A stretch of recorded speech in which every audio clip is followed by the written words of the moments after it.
This is the show that has hosted everyone from Sugar Ray Leonard to Keith One-Time Thurman. This is Tough Talk Tonight, brought to you by Heavy Bag Boxing. Welcome to another episode of Tough Talk Tuesday. As always, I'm your host, Lucas Pickers. Alongside me is Sakura and Rob. I'm sure James will come in at some point.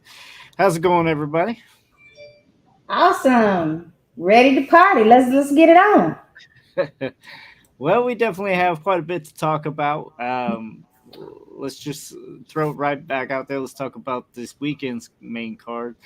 And of course, I'm talking about Ruiz Ortiz. But on that was undercard. Cruz got another big KO. And it looks like Tank was there live. Guys, one, are you impressed? Two, do you think the Tank rematch is there in the wings? Because it seemed like that's what they were trying to get to happen. I mean, if you're looking at the production, it's saying this rematch is probably a thing that we can do. Is it going to happen, guys? What are we going to see? Which fight are we? Which one is going to happen? Because they throwing out names left and right to me from what I'm seeing everywhere. Well, I was mainly talking about the rematch. So we're talking about Cruz and Tank Davis. Okay, the lightweight division. I say no, it's not going to happen right now. That smile and smirk that Tank had on his face when everybody was booing and he brought up a rematch, that was priceless. I mean, it's like, dude, I already got a fight coming up in December, and guess what? I don't think you the opponent. So he's like, hurry up and wait now. Man, yeah. Rob, I don't know. Were you impressed? Do you want to see the rematch? Does this even warrant a rematch? Did you see Tank's impression? Hell no, he don't want Cruz. Hell no. You had your chance, young man. You lost the fight. Ever since then, you've done nothing but gain confidence. I was about to say there's a couple of us that thought Cruz won, and Rob, I guess you weren't one of them. I think it was me and Sakura that saw that. Definitely, he did not win that fight. He lost that fight. Ever since then, he's gained more and more confidence, and he's been knocking people out in the division. Cruz is a major problem that Tank already solved. He's not going back on that no more. Not unless Cruz can make a big splash, keep winning all of his fights, and actually beat a major marketable name. That's the issue. He's coming off rattling these big wins, but still to this date, his best win is Gamboa. You got to do more than that to get a rematch with Tank. I agree with you. And I don't think he's warranted it yet. However, all it takes is one good matchup, one knockout, and I think he's right back in there. He said, however.com. But listen, I'm like you, Rob. I believe that is the formula for him to just keep winning and keep getting and gaining more and more of a fan base. And that rematch will probably happen, I believe. But they're going to want it to be like on a way bigger stage and platform than the first fight as a replacement fighter. This time, he would be that dude. And they're going to make sure that, I mean, they see the crowds. They see everybody chanting Aesop Pitbull.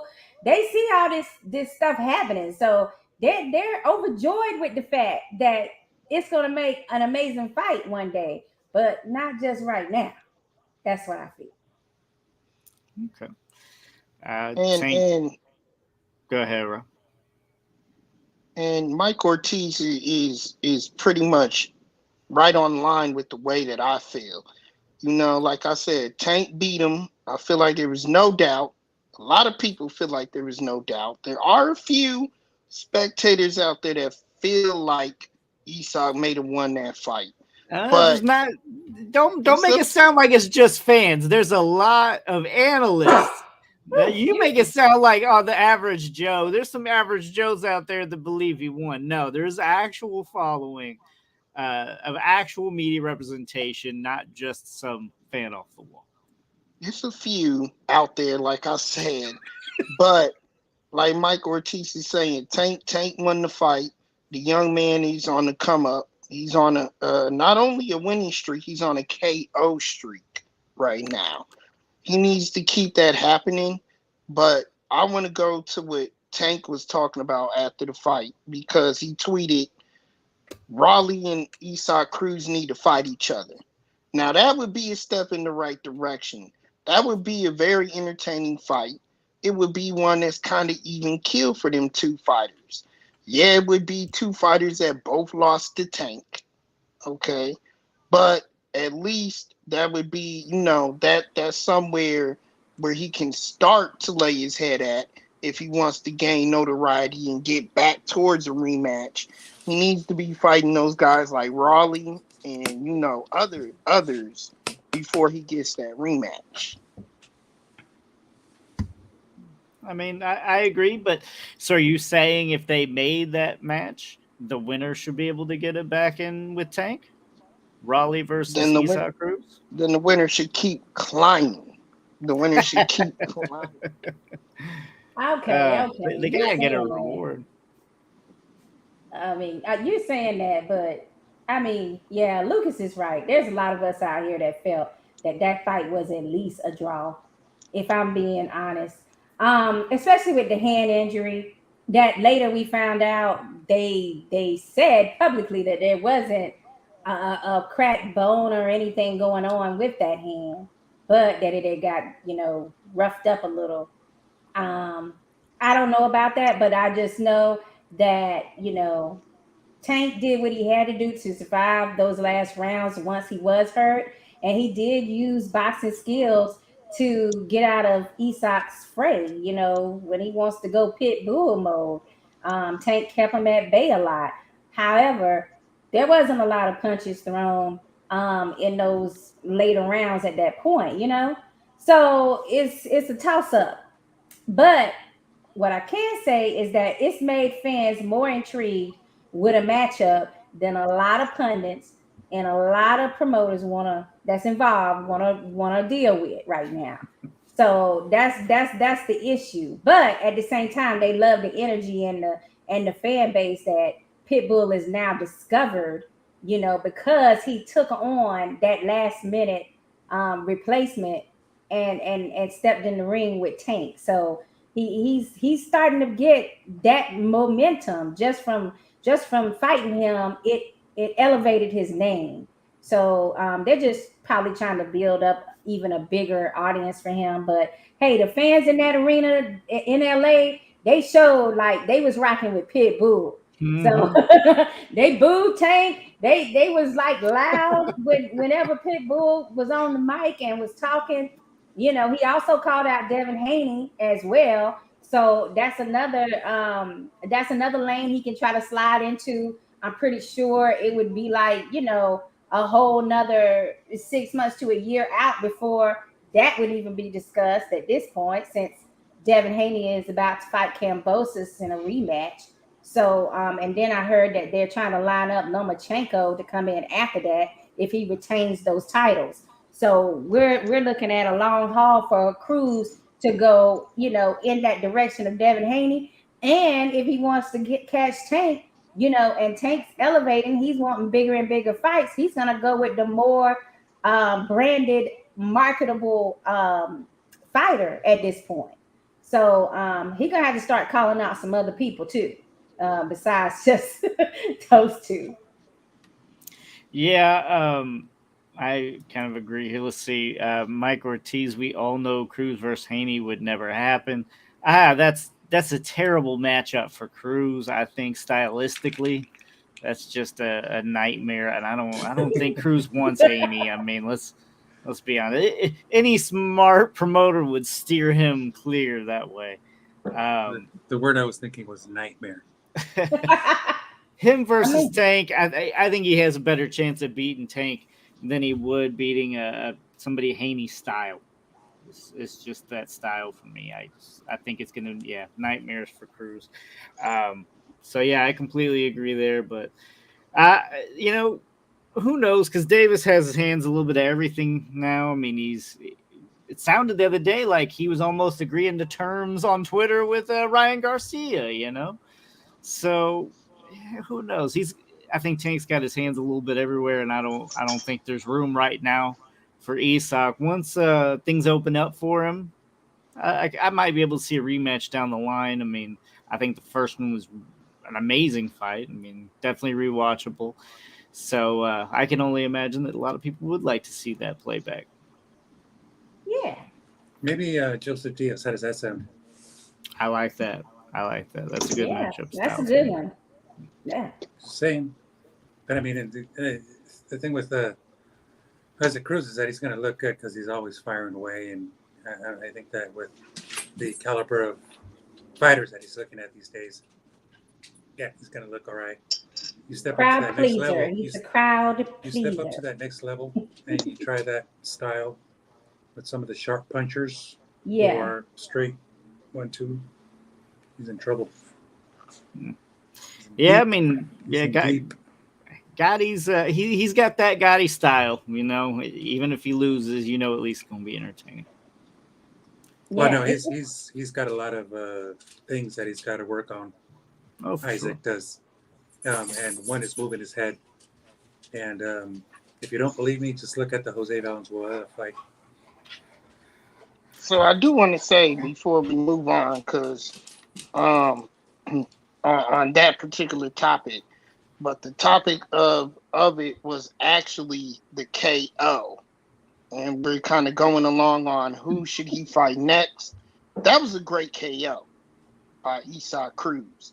He looked like a hunter in that fight. He hunted his prey and he took him out.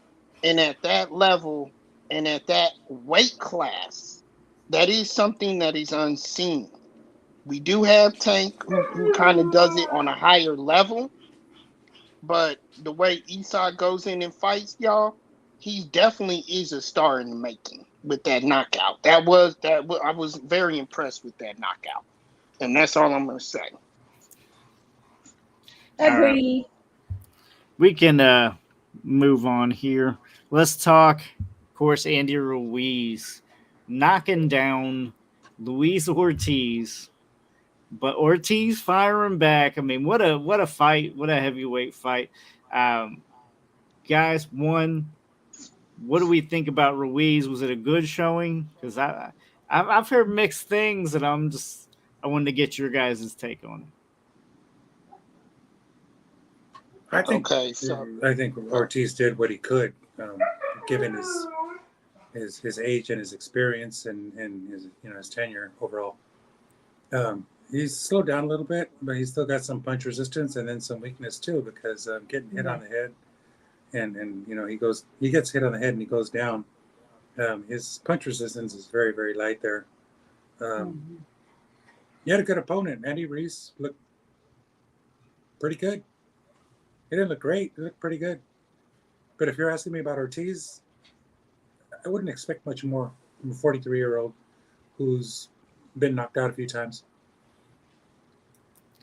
Yeah, it was rough seeing Ortiz like that because, I mean, he's known to kind of have a good chin, and I think that chin's been cracked open, maybe a little too wide open by Deontay Wilder, and I don't know if he can, recover, but I think that was kind of his last hurrah. I really don't see Luis Ortiz staying around too much longer. I have to disagree with you. I think he knows his punch resistance is fading too. And I don't really know. I mean, if you lose to Andy Ruiz, are you still marketable at this point? I mean, who are we going to see you up against next? Yeah, apparently he is marketable because when he asked the crowd, "Hey, are you ready? You guys want to see me fight more?" They all were like, "Yeah." You know why they said that? Because if it was not a knockout or knockdown round, he looked and seemed to be the better boxer, and he was still dominating rounds in between those spurts in which Ruiz wanted to wake up. I'm gonna tell you something. I was not happy with Ruiz's performance. Right. I mean, on a whole, I felt like he gave away a lot of rounds for no reason whatsoever. Because if you knock down your man once and twice in one round, then you go dormant. Like, why are you going dormant when you already see that you can hurt this man? where's the killer instinct and where was the activity? The activity was very low in this fight. I don't know how many rounds he allowed to slip by him with no activity whatsoever. Yeah, he tends to have these lulls in his fight. He just Yeah. lets off. He takes his foot off the gas. For what? Like, like you're giving back the points that you gained from the knockdown if you're then gonna go and allow your opponent to, coast through two more rounds. You just gave him back the knockdown. So I don't know. I would the jury's still out for me with what's going on with Ruiz. I don't know why he coasted in some rounds. Now, when he did fire, oh my gosh, I love the power. I love the quickness, the sharpness of the jab. I mean, he's very fast. I mean, he has some amazing skills and talent, natural talent, but to me, he's not putting them together well. And I know he's with a different trainer now, guys. Yeah. So that might factor into it. It's still him thinking one way when the new trainer could be having him wanting to, process the strategy a different way. So I'm gonna let that slide, being that he did get the knockdowns. Ortiz, on the Ortiz subject, I still would like to see him fight one or two more fights. But if he continues to show that his chin is not going to be able to hold up, the heavyweight division is not the place for you to be. Because anybody, anytime, can give you that knockdown or that power you're not expecting. So, and I think also it's a reflex issue too there with King Kong that he's not used to. I remember in earlier fights with him, even with Wilder, the reflexes were there a lot stronger as far as to react and move. And that was kind of slowed down, I feel, in that fight. But I had to go for Ruiz. Okay. I just made a mistake in feeling that he would get a KO because I forgot how good of a chin Ruiz really does have. Because it doesn't matter how old you get, we all know that power is still there. And he got hit with some good stuff. And so he proved that he has a great chin, if anything, in that fight, and quick hands.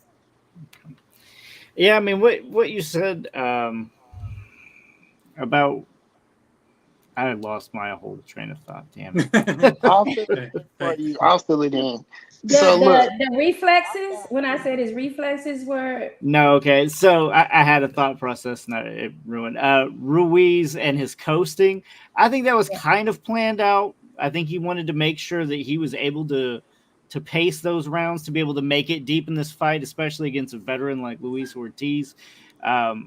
He doesn't really ever show stamina issues, but I think this is why he wants to make sure that he has it in the tank for the championship rounds. Because he's done this in multiple fights. But you don't even have to go to championship rounds if you see your man is hurt in early rounds and that you could get him out. I think he tried, and then he realized, man, I might be in for the long haul, especially after he picked himself off the canvas twice. Well, that's what I think he started saying, now I'm going to try to just, get through this fight.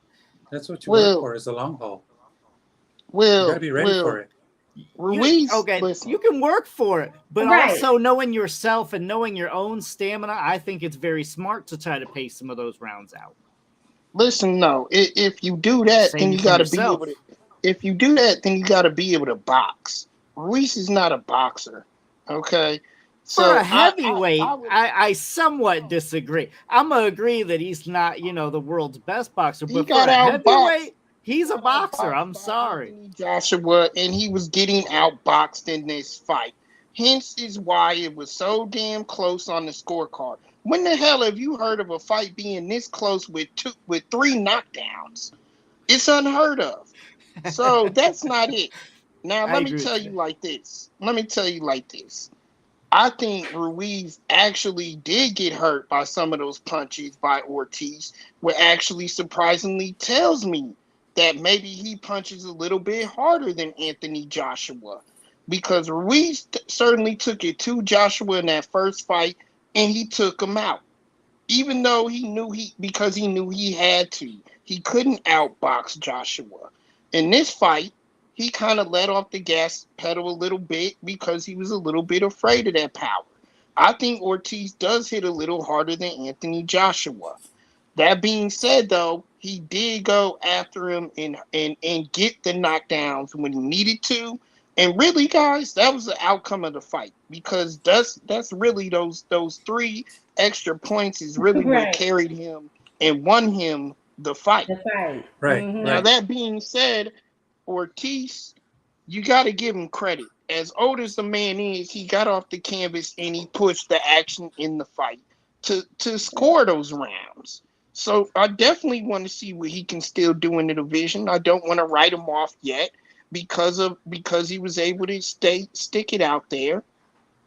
He was able to not get knocked out, and he still has power in those hands. He does.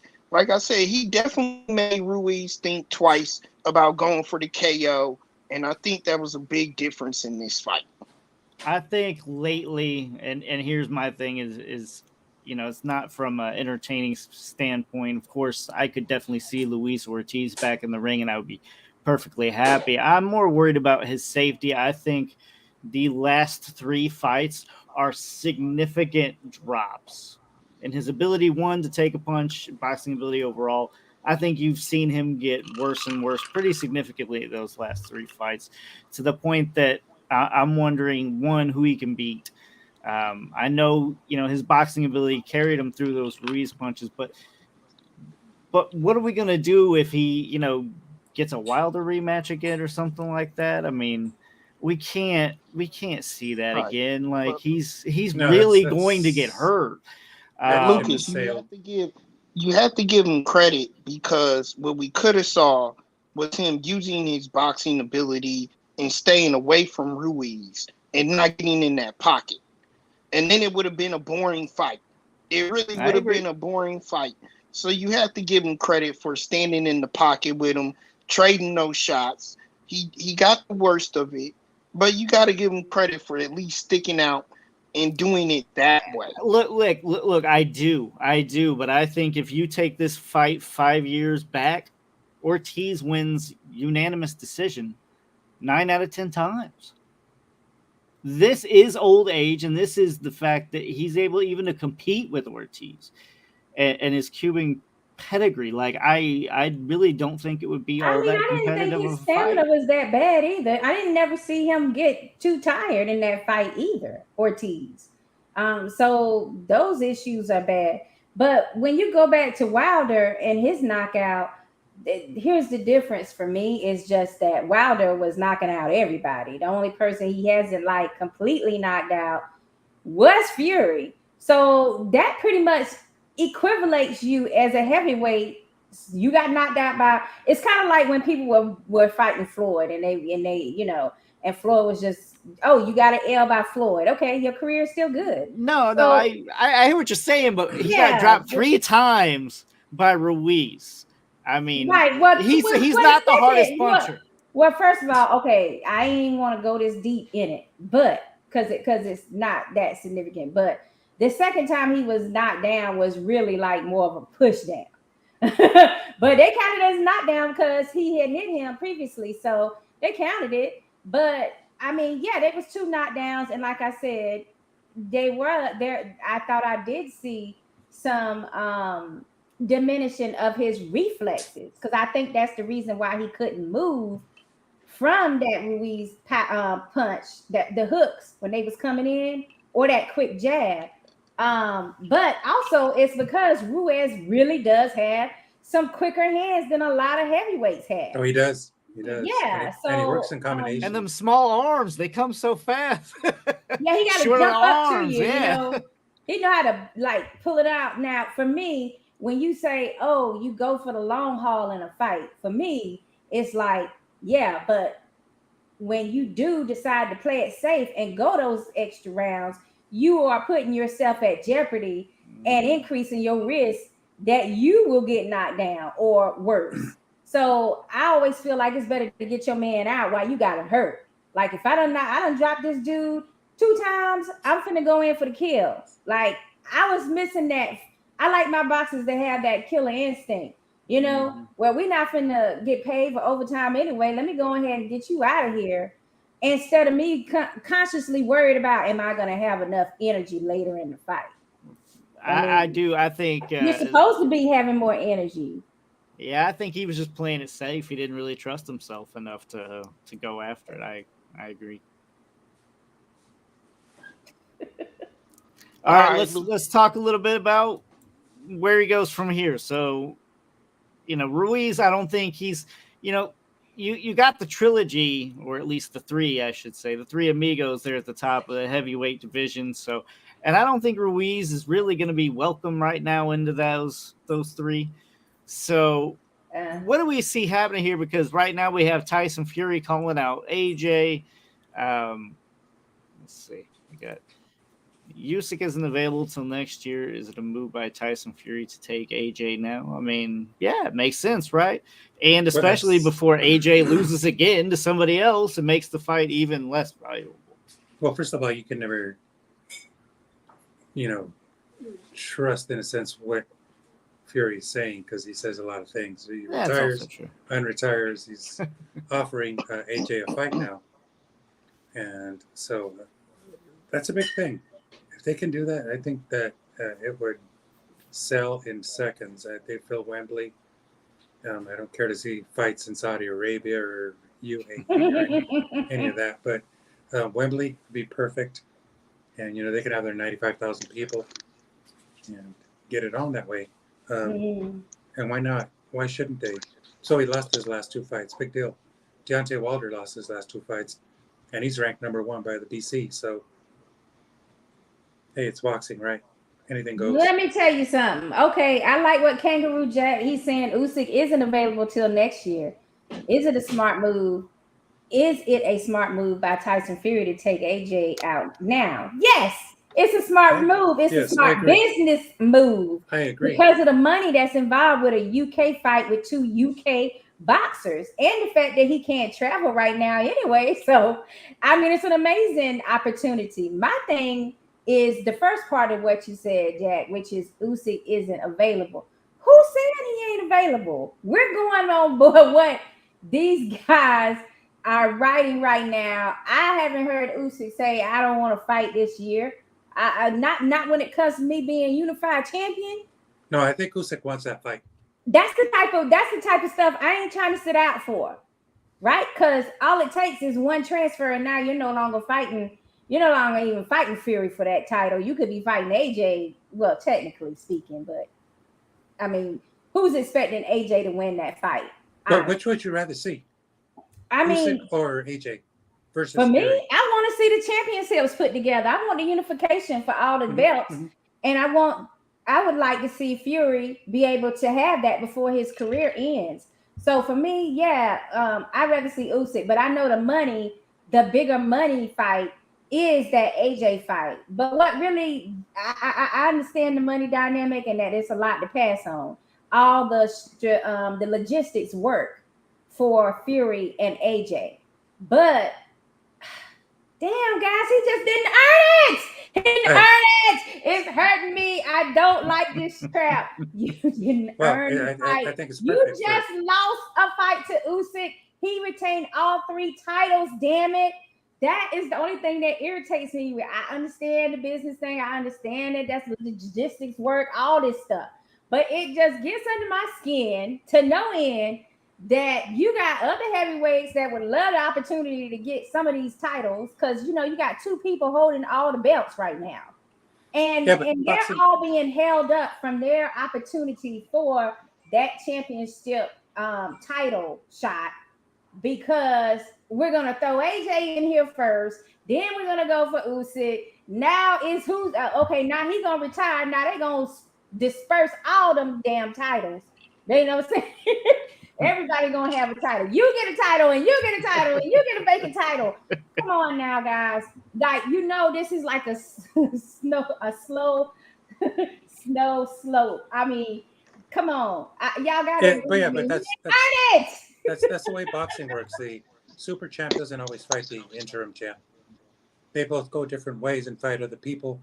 And in this case, the fact that AJ could potentially fight Fury makes perfect sense to me. It's a good sell. And that's what matters. And it's not all about like the belts. I said, that's a good business sale. But I'm talking about they could the make that fight. earning of it. It's a good business sale, but that don't mean that it's what you earn. Totally agree with you. Yeah, that's true, Sakura. But Fury can still fight Usyk. I'm not saying. I don't think that the fight's not going to happen because I feel that he didn't earn the shot. I'm just saying that that's what gets under my nerves about the shit. I don't like the fact that you can just step in and you holding up other people that didn't lose, that want a chance at the titles in this eventually. So now you're stuck like, oh, let's pull AJ up. Now he's gonna fight for this WBC title. And guess what? It's not even guaranteed that all these other people that are top contenders will get to have a crack at these 4 belts for a very long time now. We're talking about at least a year. So I get that. I get that. But at what name? You talking about these top contenders, name them. What names deserve it?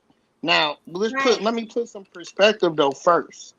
It's because what Usyk said. Usyk said in the interview, he said, okay, he lost, so what? It's not lethal, it's just a small respite to do some homework. And then he also went on and said, a fight with Tyson Fury will not happen this year. That's what he said. It won't happen this year, that's for sure. So that's where the perspective comes. They don't want it to happen this year. You're not understanding what I'm saying. You're not understanding what I'm saying. What I'm saying is, so then name them. Who deserves it? Not happening this year because the powers that be don't want that. They'd rather AJ be able to come in because they know Fury can't travel. Man, and they know a lot of things about the fact that how much money this fight is going to make. But you asked me who else is on the list. Okay, we got a fight coming up with the Juggernaut versus Joseph Parker. Who's the winner of that? We got Wilder Helenius fighting. That's another segment. Then you got who just won King Kong versus Ruiz. These are people that Ruiz actually won his fight, correct?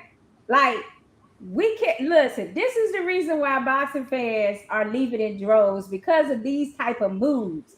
You're saying, oh, it's guaranteed because it's a business move. But did the person really earn that business move money right now? Like, I feel like no, he hasn't. And you got all these different people fighting each other to see who would be the next contender in line. And these people are they earned where they're at, where their spots are on the top 5 list. But so what? Because they earned it, they should be there. They should be the ones fighting for the title. That's not a so what moment.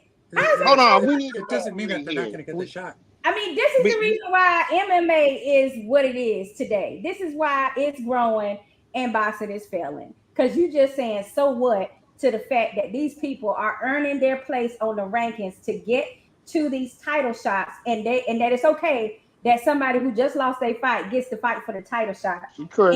Let's go to the panel. It's not right. It's just not right. No.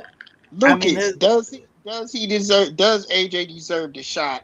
Or do you think somebody else should do it? Quick. No, of course he doesn't deserve it. But deserving's never anything to do with boxing. Thank you. They never go hand in hand. They never have, and they never will. That statement is not good. But that statement is true. Quick response. Another one is Canelo. What's the guy? I keep retweeting that. Yildirim.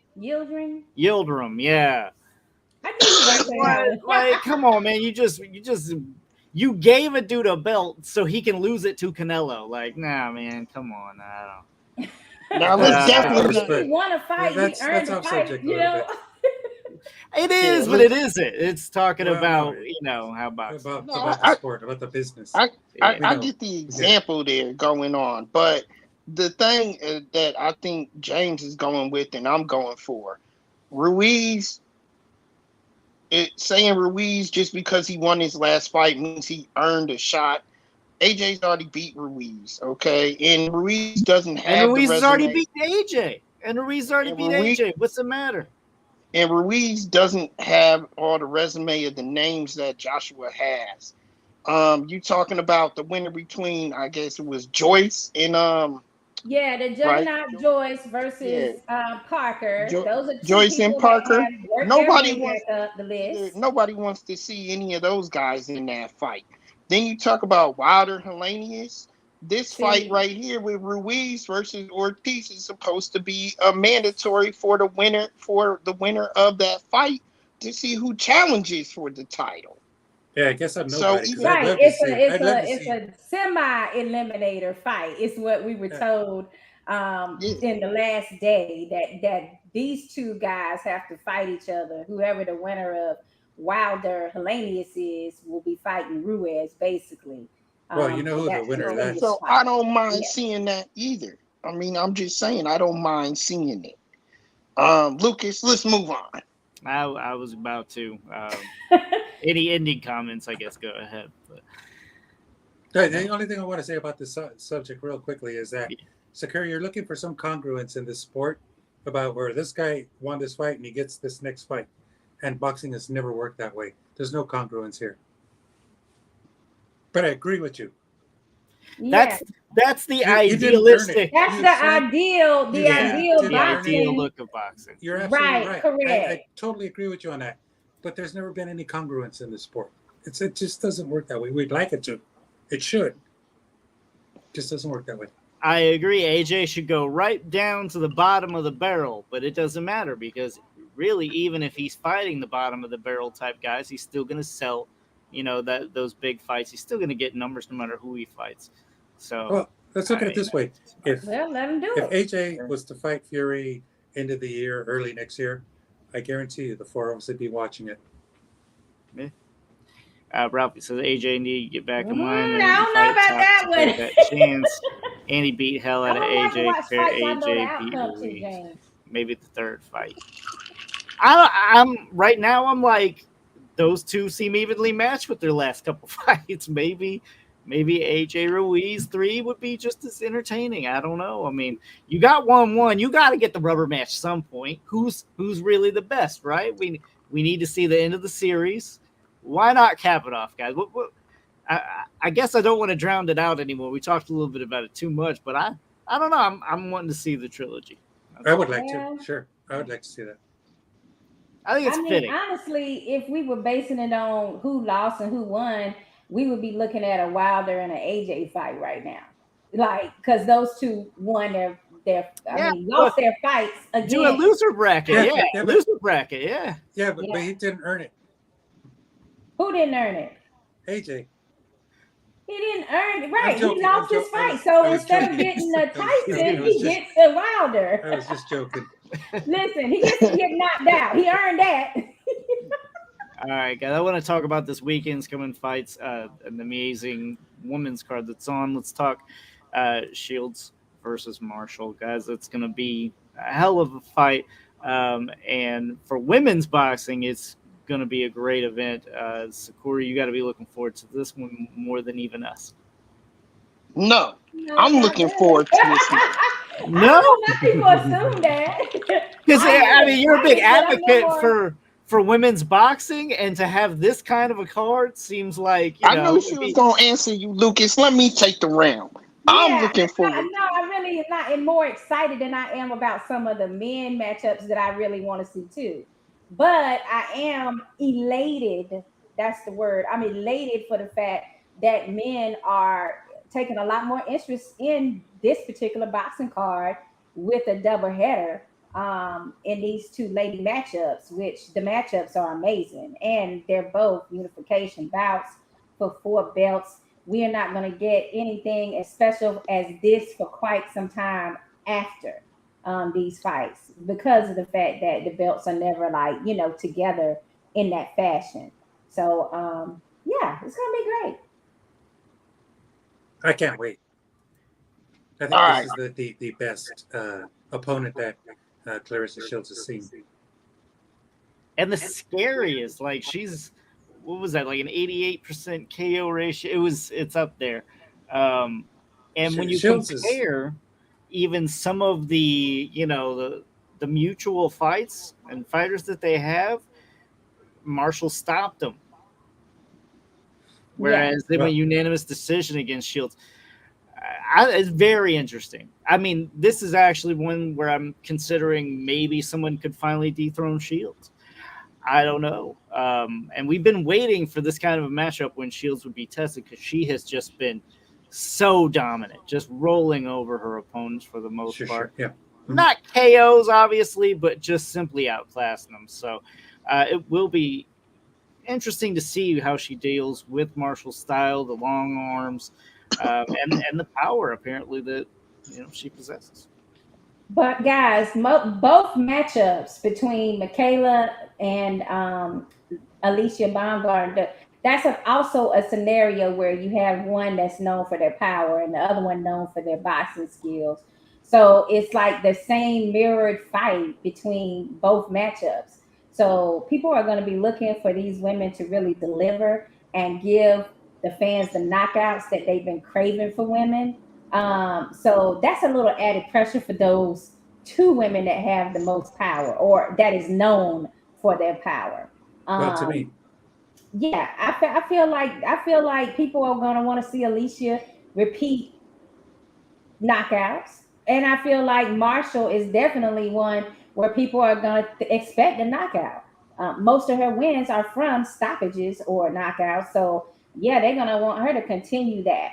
And for Claressa, it's gonna be a chess match, I believe, where she's known for darting in and out, and coming in at angles and things like that. But backing out, if she's not on point, she can get hit with something. So I'm wondering if that's gonna still be her same, style and strategy, or if she's gonna try to mix it up a different way Saturday night. well, to me, it's the Listen, most intriguing pair of fights this year, easily. they both deserve their own breakdown. But let me tell you about this fight. I'm very excited about this Shields versus Marshall fight in particular. And Shakur, before you shoot me, and before you guys shoot me and say no, no, no, don't listen to Rob, hear me out. Just hear me out. Claressa Shields, this is your Tim Bradley Parithnikoff moment. You've been talking all this talk about how you wanted to go out and make this huge name for yourself, and nobody's respected you, and nobody's gave you the clout that you deserved, and nobody's gave you the same respect as they do the men. This is it for you. This is your Tim Bradley moment. You need to go out here and you need to make this a war. You need to make this a true testament to your skill, your heart, and your grit. You need this to be a war. You need to be able to go out there and try your hard, your damnedest to knock this girl out and not let it go to the decision. I know you can box. The world knows you can box. They ain't been watching it. It's time for you to go and have your Tim Bradley moment and either die out there on your sword or fight and win and be victorious. That is going to make your career. This fight right here, if you choose to do that, this could really make your whole career. And that's what I want to see from Claressa Shields. She calls herself a T-Rex. She says she can knock out anybody, including a man. Let's see it. Damn, Rob, you make me feel like working out. And I don't know why he thought I was going to say something against what he said. I mean, because I feel the same way.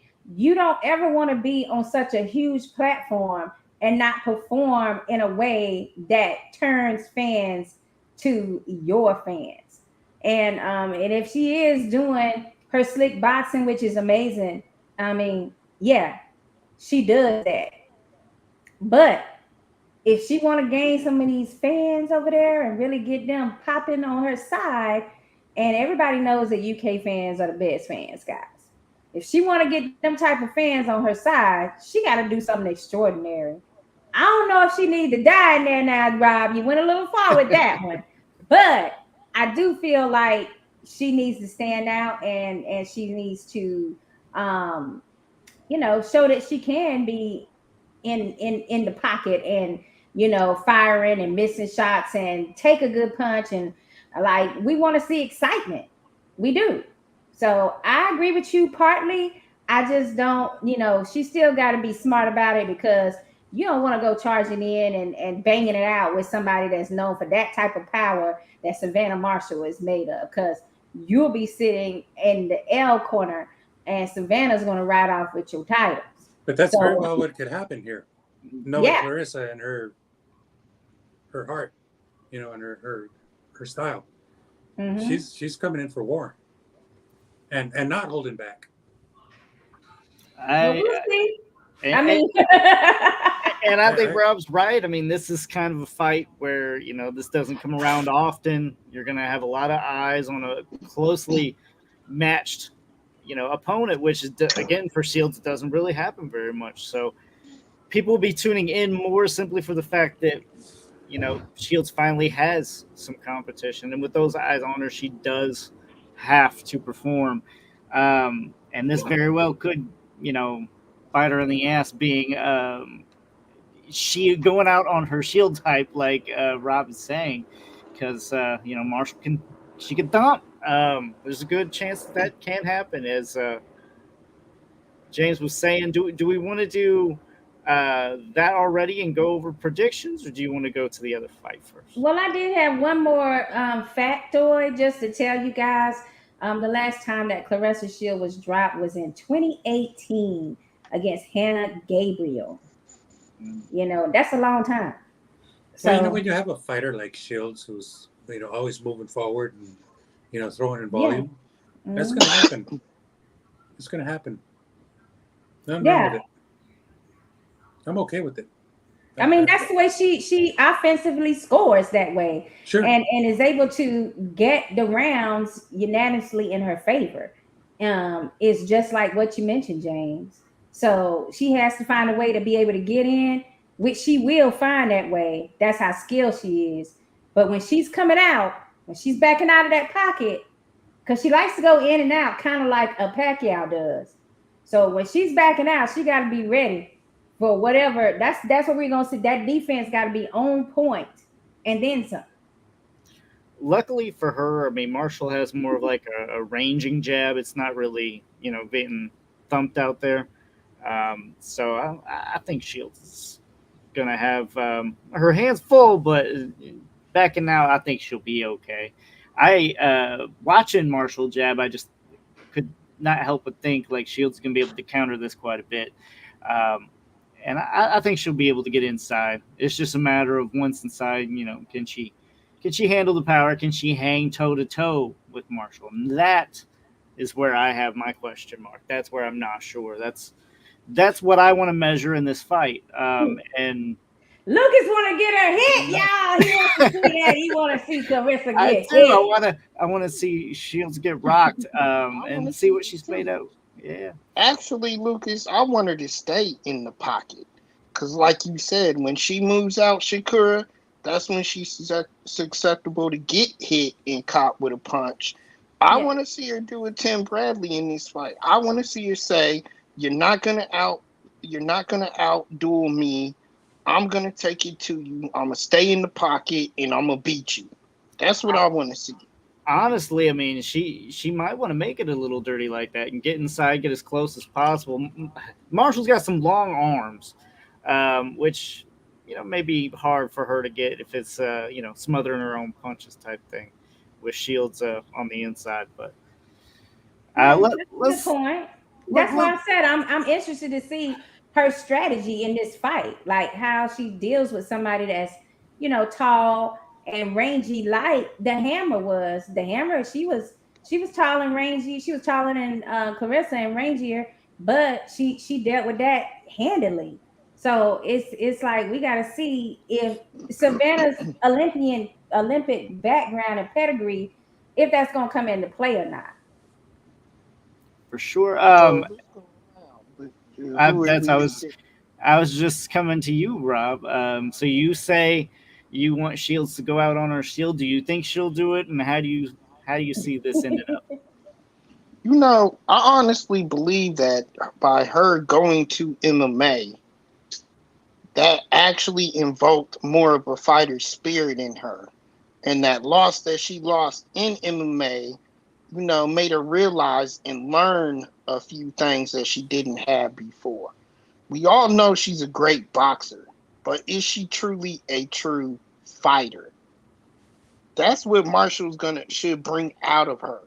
That's what she should bring out of herself. I think she possibly could have learned it doing the MMA, especially taking the loss and now being on the forefront and knowing this is a game-breaking moment for her. This is history-making moment for her.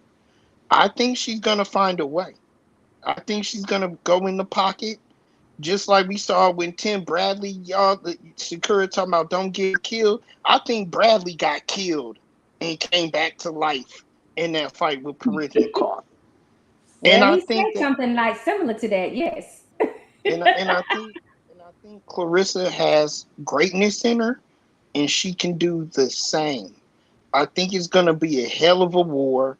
I think it is going to go 12 rounds, and it's going to be one of those fights where we're going to say either how the hell did this make this to 12, or I want to see another 3 to 4 more rounds of it, or a whole nother fight for that matter. I'm picking Claressa to win actually by a decision. Oh, okay. I like it. James, I'm gonna come to you. Okay, what I want to say is, I'll give you my prediction first. I think Claressa by stoppage or late stoppage or clear decision. One of the relative fights that I can recall is McCaskill, a real hard puncher versus Breakhouse, a good boxer.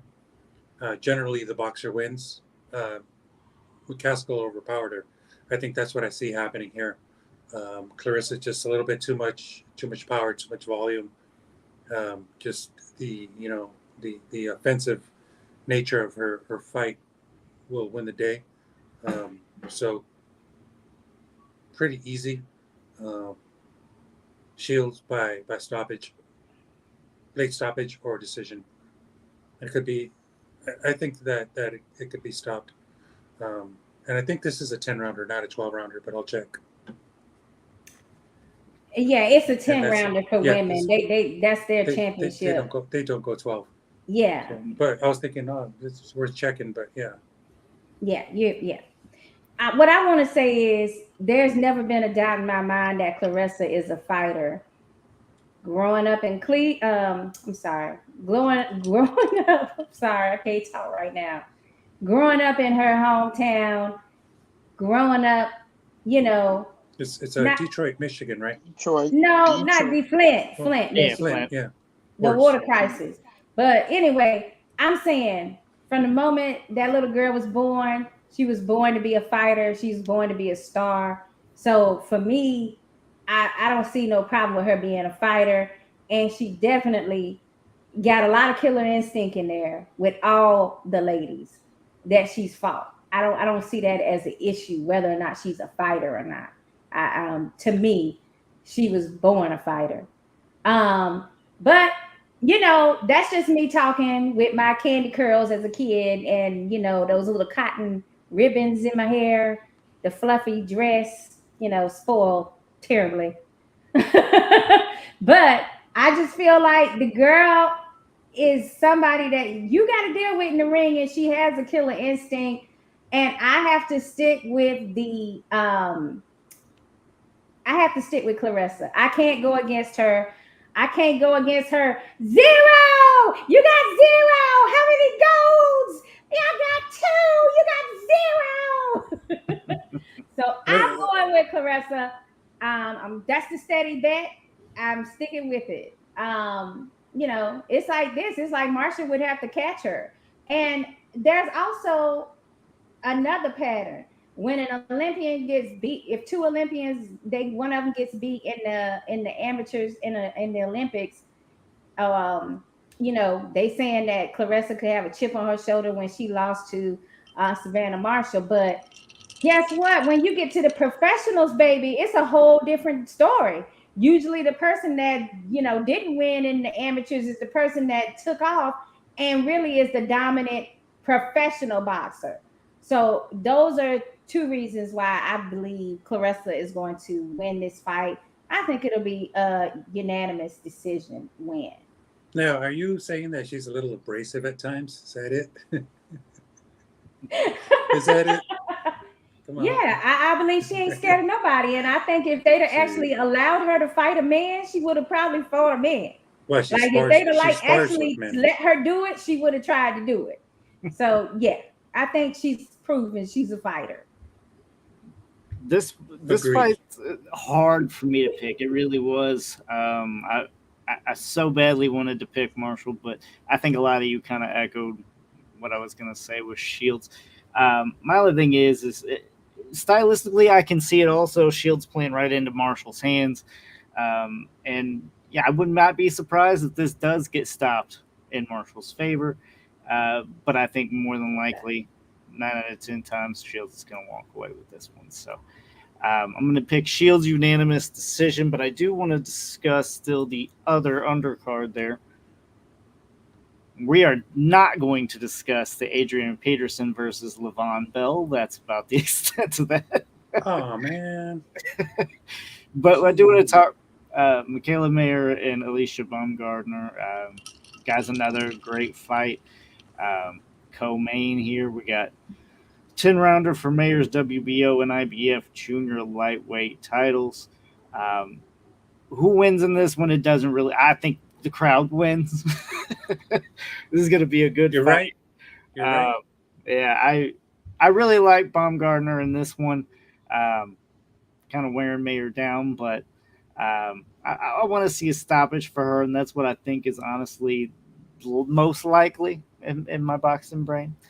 But Rob, I want to come to you. Who you like on this one? I'm biased. I'm biased in this fight. Why is that? I love Michaela. Michaela is my girl. I've been rocking with her ever since she's been in the sport. I love Michaela Mayer. I love her. I love her talent. I love everything about her. And I don't know how she's going to win. I just don't know how. She's been so much skilled, so much better than every opponent that she's fought in the ring so far. Baumgardner is a different animal and probably even a stylistic clash for her. So I'm just trying to will her to victory. That's all I'm trying to do. I don't really have a prediction on how she gets there. I don't care. Michaela Mayer, my baby, if you're watching, I love you. She's going to win the fight. That's all I got. All right, so we're going with looks here. All right, Rob, we got you. We got all the. We see where you're going with this. All right, yeah, I can't blame you. That is a pretty girl fight. I don't know. I can't blame Lucas is like, I'm looking at them both eyes. I'm seeing both is nice looking. I mean, cross that. You guys know I'm, always favoring the good boxing skills, and that's what I see happening here. I gotta disagree with you, Lucas, on this one. You're not going to wear Michaela Mayer out. Her conditioning is over the top. 10 rounds easy for her. She could go 15, 20. And she's got a great opponent here, but I don't think that Baumgardner, as much as I love her, and I love her more than you, Rob, will not come out victorious. Baumgardner's good, but I don't think she's at the level, and I don't think she's got the experience to take on Mayer. But it's a damn good fight for her. It's a damn good fight for everyone. I cannot wait. But I'm thinking Mayer by decision. And Baumgartner is good. She's don't take anything away from her. She's good. She's a great fighter, beautiful, everything. But Michaela Mayer is just the cut above, I think, at this point in her career. And I think that's going to make the difference. I'm looking forward to it. Rob. I didn't do my prediction. I'm sorry. My bad. I thought you did. Not for this one. You know, they said that this fight could steal the show, and now I see why. Because all the men is looking, because the ladies look great.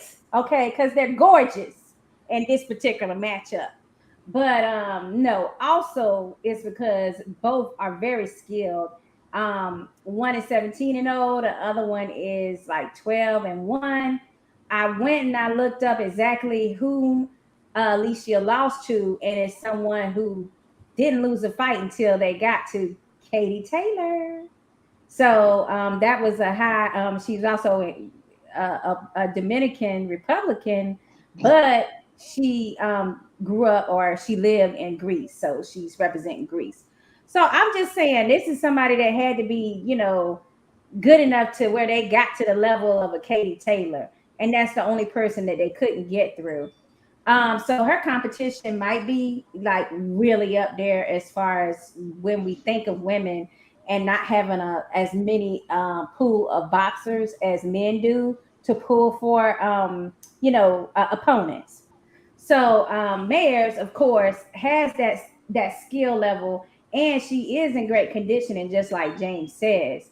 But I believe that this is going to be the first fight in which she's encountered someone who just doesn't have the power. I mean, Baumgartner is somebody that, you know, she's in Detroit. She grew up on Detroit boxing. Her main trainer was Tony Harrison's father for years before he passed away. And now the two sons are her trainers in Detroit.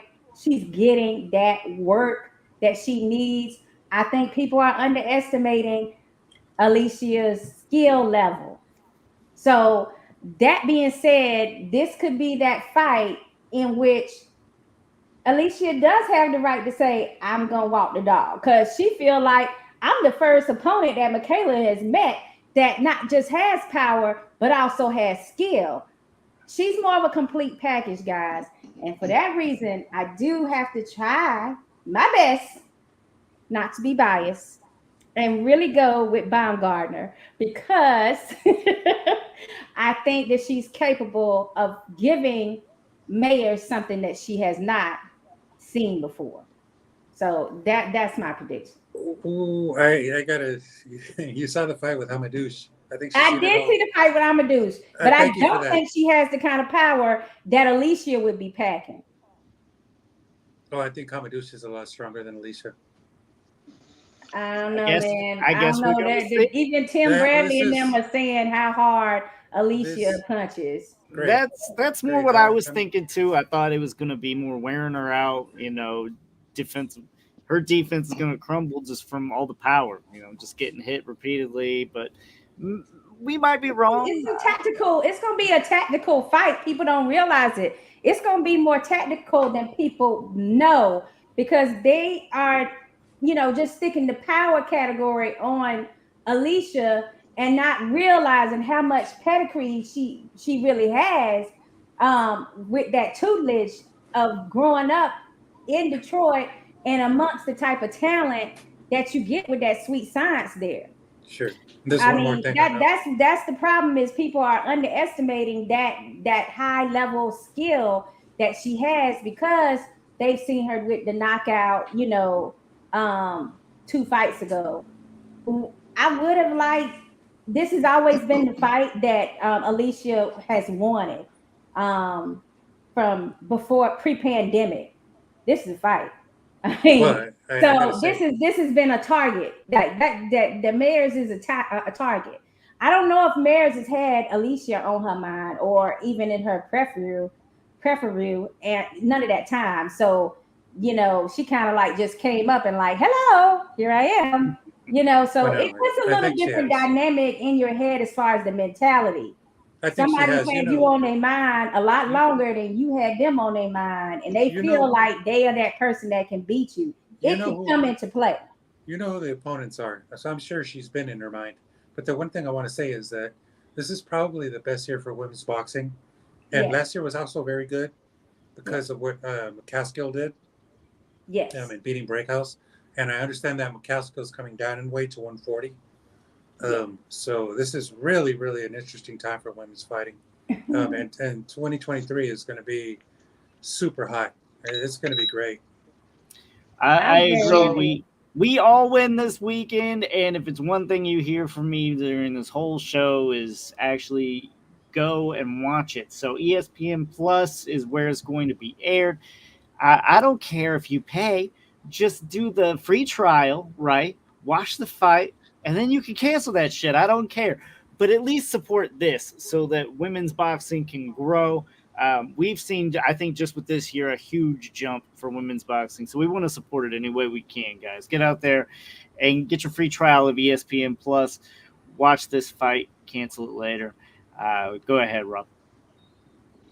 yeah, I mean, let's go. First rapid fire question actually is, and I want to know from the panel, but guys, is one of these two fights gonna actually be able to top Katie Taylor and Serrano and what they did, and actually overtake them as fight of the year, aka fight of the women's century?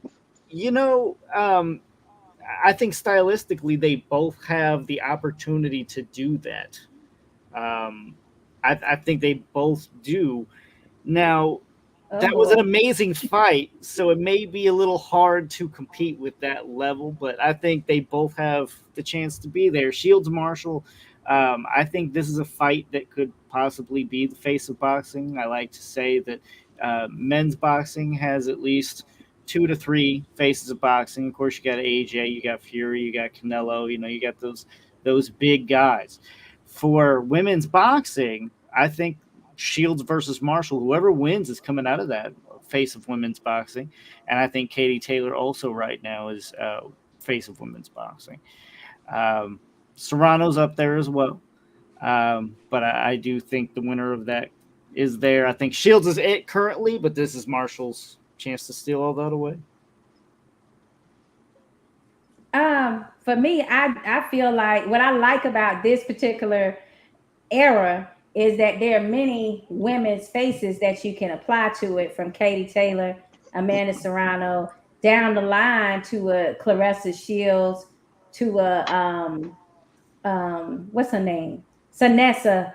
Seniesa, She yeah. yeah, Sanessa. That's another beast. These are all women that can, make and elevate everybody's face in women's boxing. So that's what makes all of these fights really amazing. And this year, it could end up that, yeah, this is the year of the lady. We could be saying that at the end of the year, like, yeah, they had the better fights, and the better matchups this year. Namely, of course, because at the start of the year, we had Katie Taylor versus Amanda Serrano. That was freaking fight of the year, men or female, to me.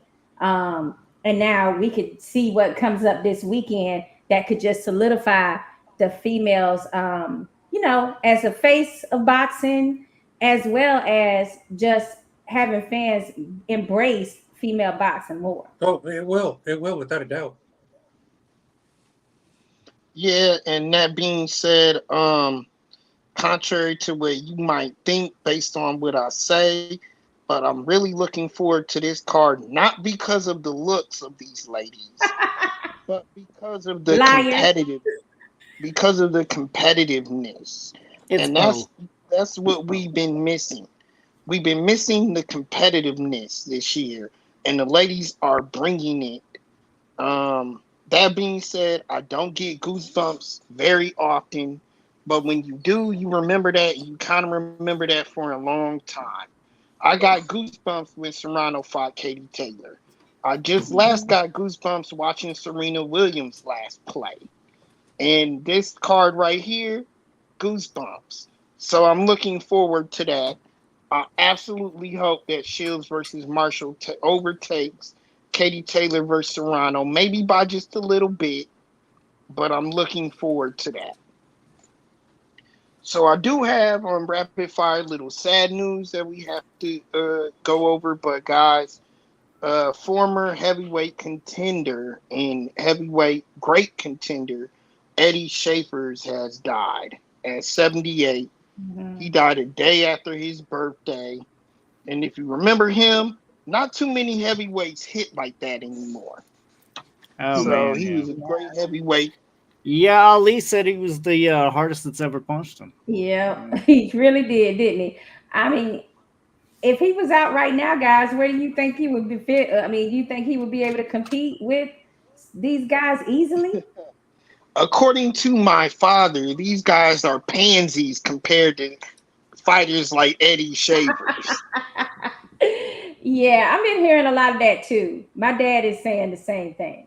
Uh-oh, Lucas is Look at bringing that. out Look at his that. memorabilia. He got the fight and the punch. I love it. I mean, I feel like rest in heaven, rest in boxing heaven with the other greats. And yes, I was a sad day when we lose some of these former contenders and former world champions.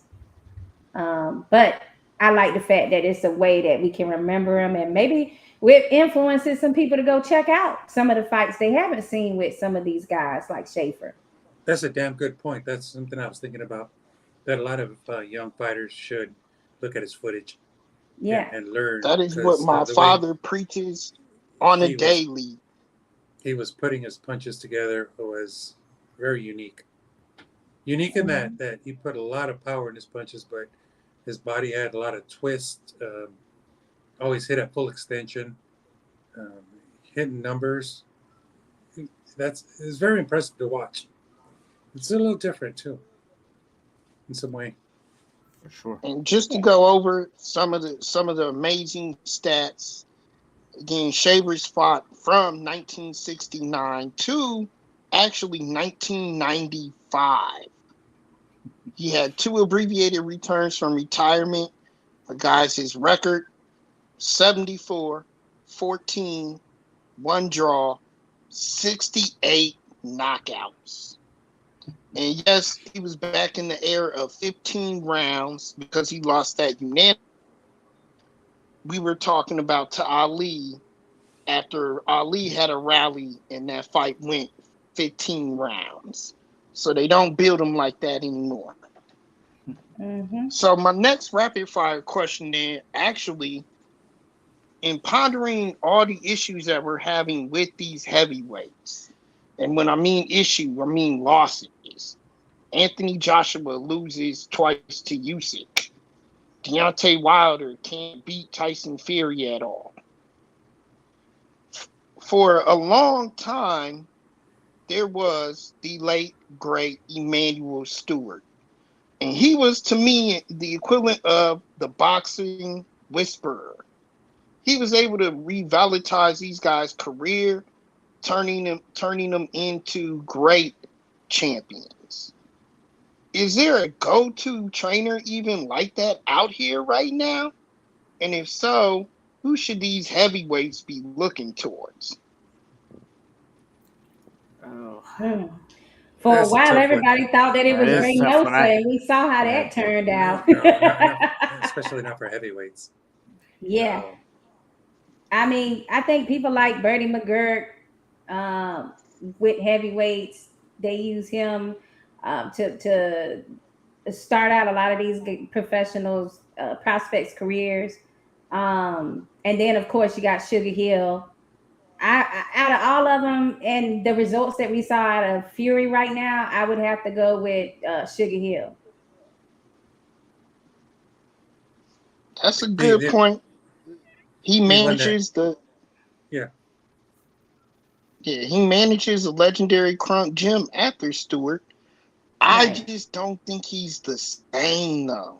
I can't. know I can't put anybody on Stewart's level right now. Right. There's no Nobody's way. saying they're the same, but you Yes. ask who would they go to today? And I'm saying based on the results we saw with That I agree with. heavyweight Fury, that would be my first choice. And that's why I was so disappointed in AJ when they say he spent like less than 15 minutes or around 15 minutes. at that particular gym when he was checking out US gyms. But yeah, that would definitely be a person, especially with the Klitschko years towards the end of his career. Um, he was using Sugar Hill as well when Emmanuel passed away. So he's got a reputation that he's building off of, um, keeping up the legacy. You can't always know all the tricks and all the things that your uncle, your past uncle had, but a lot of those fundamentals he knows them. So that's who I'd go with. Yeah, but yeah, I mean, I agree. I think he's definitely up there, but I honestly don't know. I don't think there's really necessarily a go-to coach right now. I think this era is currently missing that void. Absolutely, Lucas. And I mean, Shakura, I agree with you because that's who I said, but there definitely are fighters that aren't beating down his door right now. And I'm talking about That's because Sugar they don't Hill. want to do what they're telling them to do. Shoot, that's because they know, like, when you go in that gym and you know you about to really have to do some next level type of activity. A lot of these boxers now they're not down with that. So it's more like not because the coaching and the training is not there. It's because some people, kind of like how AJ was like, nah, no, thank you. I don't want that kind of workout. But hey, we can all agree that no coaches are going to be like the old school coaches. That's for sure. Yeah, like we can all agree that those were Yeah, and I different. think we can agree the fighters have got to get back to getting their butt beat in the gym. I'm tired of this nostalgia nonsense to where they think that they have to That win every fight, including every fight in sparring and every Mhm. fight in the gym. They be kicking people out of the gym that beats them in sparring. Let's go back to the old Freddie Roach, Lucas, where you pay him, where you give him a bounty for beating up your fighter. yeah, I mean, people came out of there. Was it Sean Porter was one in there? So I don't. It's a different style training, and I think everybody's moving away from that. That whole era is coming to an end for some good reasons too. I mean, health risks, right? You don't want some Ann Wolf training where you're in there with two dudes at once. I mean, some of the stuff gets a little crazy, and head trauma, it's something to not take any lightly. So I understand why they moved away from it. Am I agreeing that that's where it needs to go? No, Rob, I'm with you. I'm old school though. I think we just have a different type of mentality. I would like to see that again. I'd like to see Teddy Atlas come back and be coach as well. But I don't see that happening. I think if Bradley hangs it up, I think Atlas is done. If Bradley wants to come back, I think Atlas comes back too. But I think that's the only way you're getting somebody like that back. Yeah, he went into retirement mode for real. But I mean, for me, the other issue, guys, is not just the training being different, but it's all these innovative things that's going on with how you can you know strength and conditioning, things like that. They got special trainings for that, and then they got these the higher what do they call it, the higher I can't say it, cryogenic Oh yeah. technology. Did you guys hear Goosen? He was arguing. Him and Sean Porter were Goosen was going on about when he saw King Kong get in the ice water, right? When he dumped it, so he was like, "What is that for anyway?" He's like, "Whatever." Like he's not believing in the things that people are doing now to help their muscles speed up the process of healing, because Sean Porter got involved and said that, and he's like, you need to do it, and it's like this is proven science, and Goosen's like, whatever, my boxers never needed that, so they're going back and forth, it's like old school versus new school. But I just started realizing then, like, wow, like, there's that generation gap where that technology and science, you know, in the medical side specifically, has made training way different.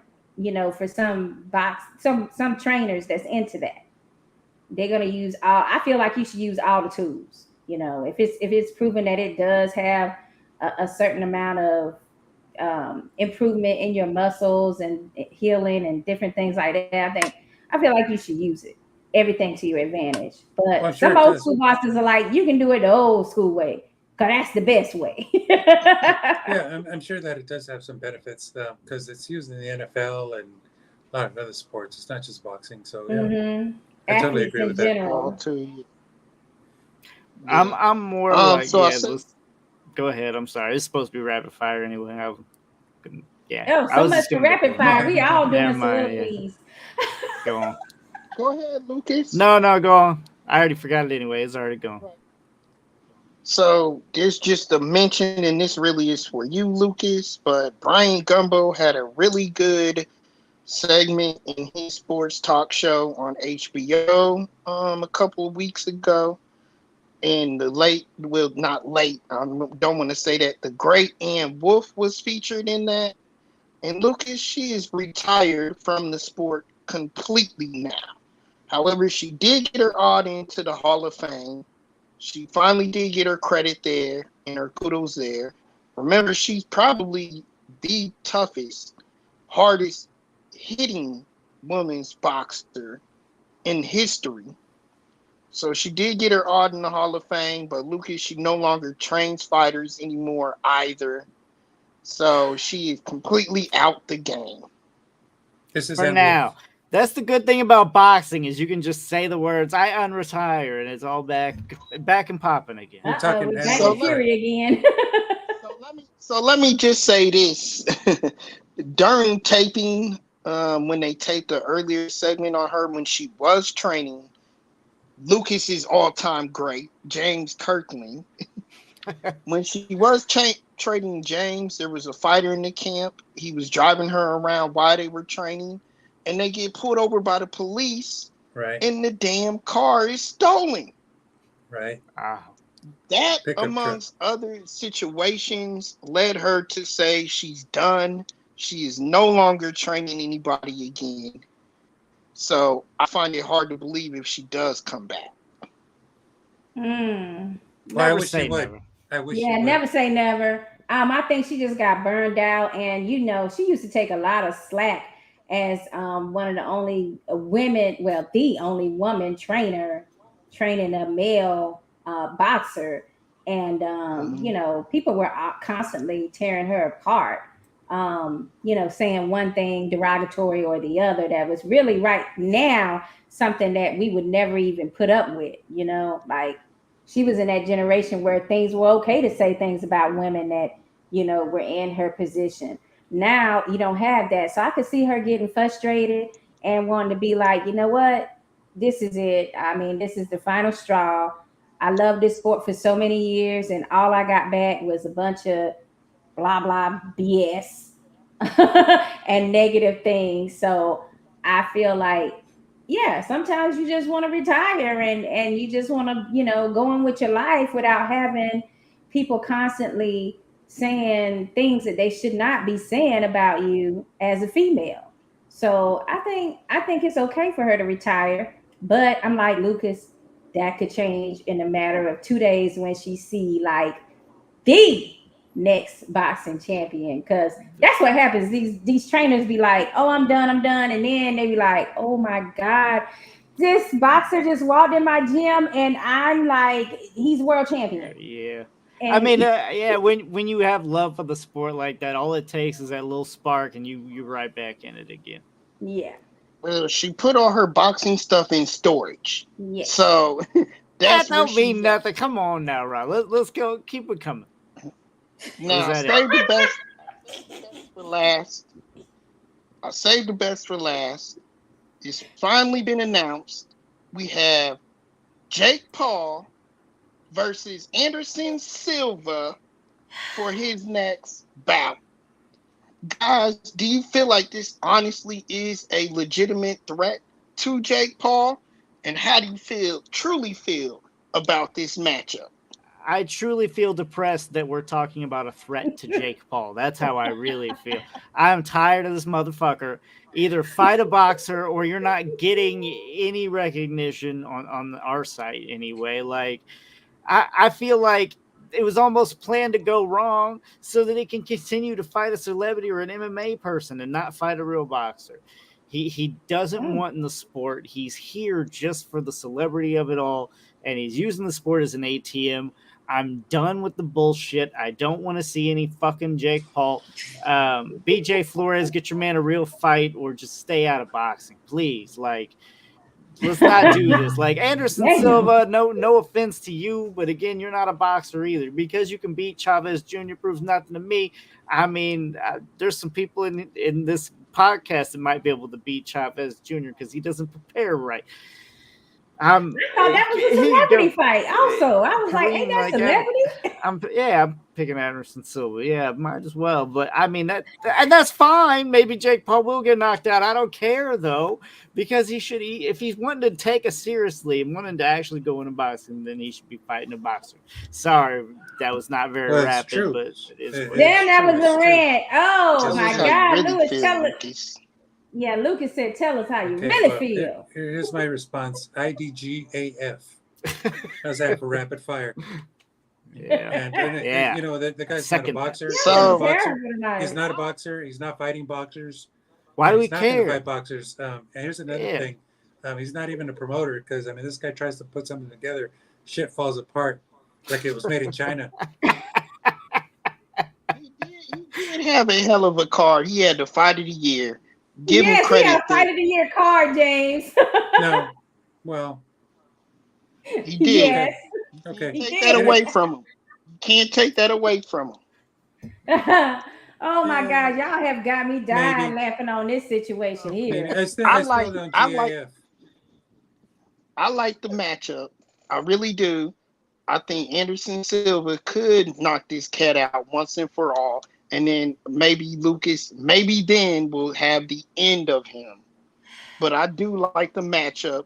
I'm with Kareem Wilson. I'm picking Anderson the Spider Silva to whoop his ass.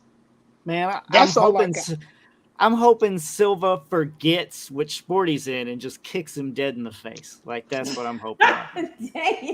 Just a boot right to the nose, you know. That's what I hope happens. Oh my God. We hope. Ooh, you know, I've been drinking tonight. I've been sipping, so this shit is hilarious. I'm like, Anderson Silva does have a victory over Evander Holyfield. I'm just saying. Okay. I mean, the only thing I have to say is, guys, when I first reported the rumors, it was just a rumor at that time last week. I got all kinds of pushback.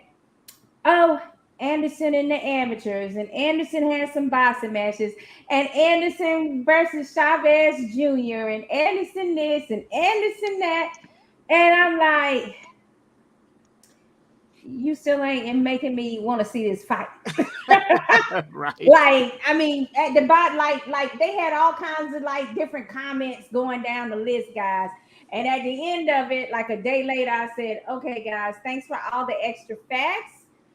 However, y'all still ain't making me want to see this fight. Like,